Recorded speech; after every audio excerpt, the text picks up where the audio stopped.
What's up, guys? Welcome back to another episode of the Prem in USA podcast, where today we are discussing some of the biggest news of the transfer market right now, which is the potential departure of Kevin De Bruyne from Manchester City due to the Champions League ban they received earlier this year.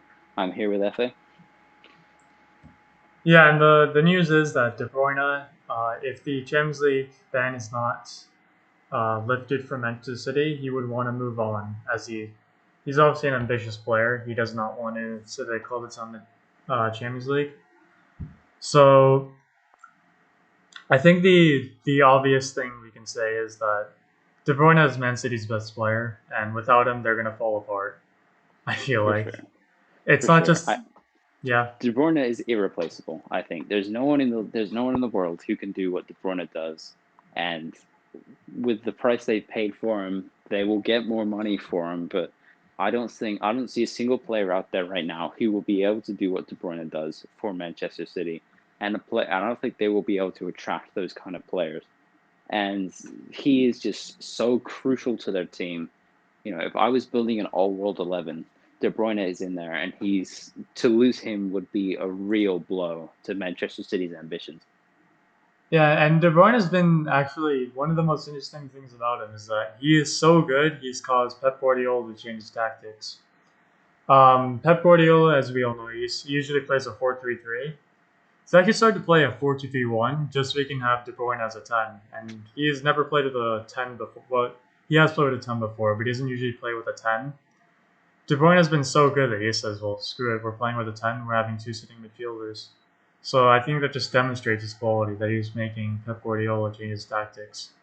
Additionally, I also want to get into another aspect, which is if De Bruyne leaves, I think other players are going to want to leave too. If the best player on a team leaves, then other players might follow suit as they'll see. Well, we don't want to be a team that's in free fall. Do you agree with that Exactly. assessment? I would definitely agree with that assessment. I would look at the likes of a player like Sergio Aguero, whose career he's on. You know, he's still a world class striker, but he's not getting any younger as he progresses. And why he would not move to a club in the Champions League to pursue more ambitious targets is beyond me, because there are going to be plenty of clubs who would love to secure his services up front. He's one of the most proven strikers in the world at the moment, and you could get some more out of him. Additionally, you have players like Bernardo Silva, who's entering his prime. You have Imric Laporte, Ederson. I mean, this could cause a massive collapse for Manchester City.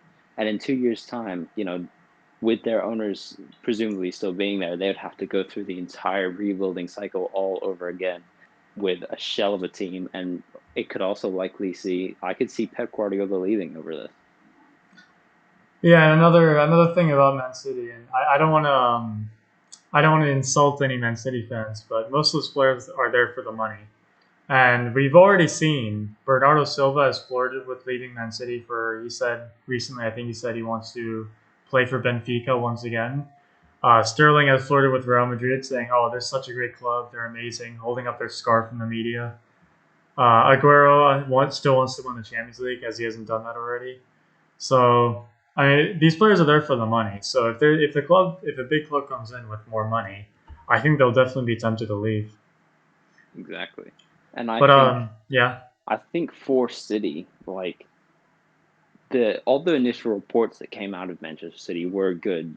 Pep said, I will stay regardless of what league City are in, and all the players were like, we're holding firm. But I think this was always inevitable, and it only takes one player, and for De Bruyne to leave, that would probably be the worst case scenario. I would have thought him or Aguero leaving would probably be the worst case scenario for the club in terms of a player leaving, because without De Bruyne, again, City will definitely struggle, and they go from being easily the second best club in the country, whereas teams such as Leicester, such as Chelsea, such as Manchester United will start to challenge them a lot more, especially as they can attract better players as they are capable of playing Europe.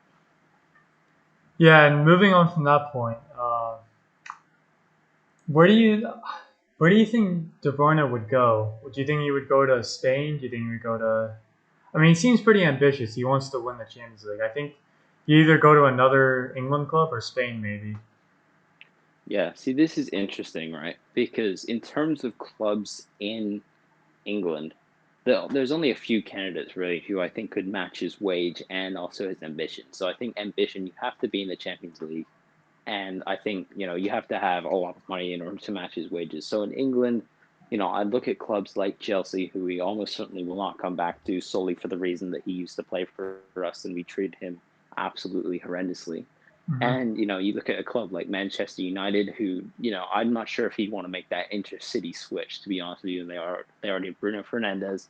So I'm not Exactly. sure, he could look at a club like Liverpool, but again, I don't see a natural fit in England. I think some of the more natural fits could be, obviously a club like PSG. This would be a fantastic signing for them. I mean, what in addition to that squad, you'd have to think him. He could help Neymar stay possibly. Not sure about a system fit there, but clubs that spring to mind immediately are a club like Barcelona, Real Madrid, or Paris Saint-Germain, who are looking to, maybe recapture some of their form that they had earlier on in the decade, or for PSG, more, yeah, improve their European performances. Yeah, and adding on to the point of Liverpool, their wage bill is much lower than Man City's, so I really doubt they would screw over the entire dressing room just to pay De Bruyne what he wants. So I think that kind of rules the entirety of England out of the move. So I think you're right.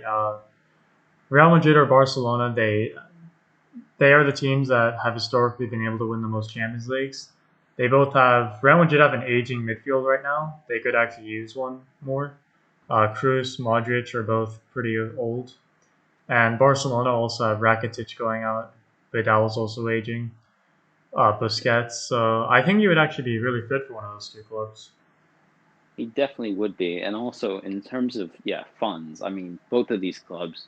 This is a very easy signing. If you're an executive of one of those clubs who is, both of those clubs have struggled a little bit recently in the transfer market.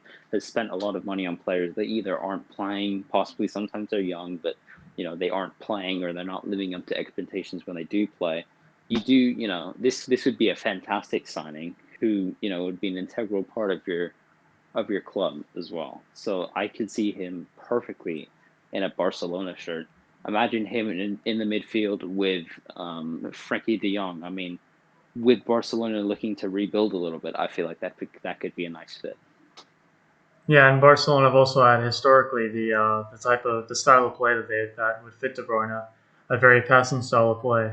So I think we can establish that he would be best fit for Real Madrid or Barcelona.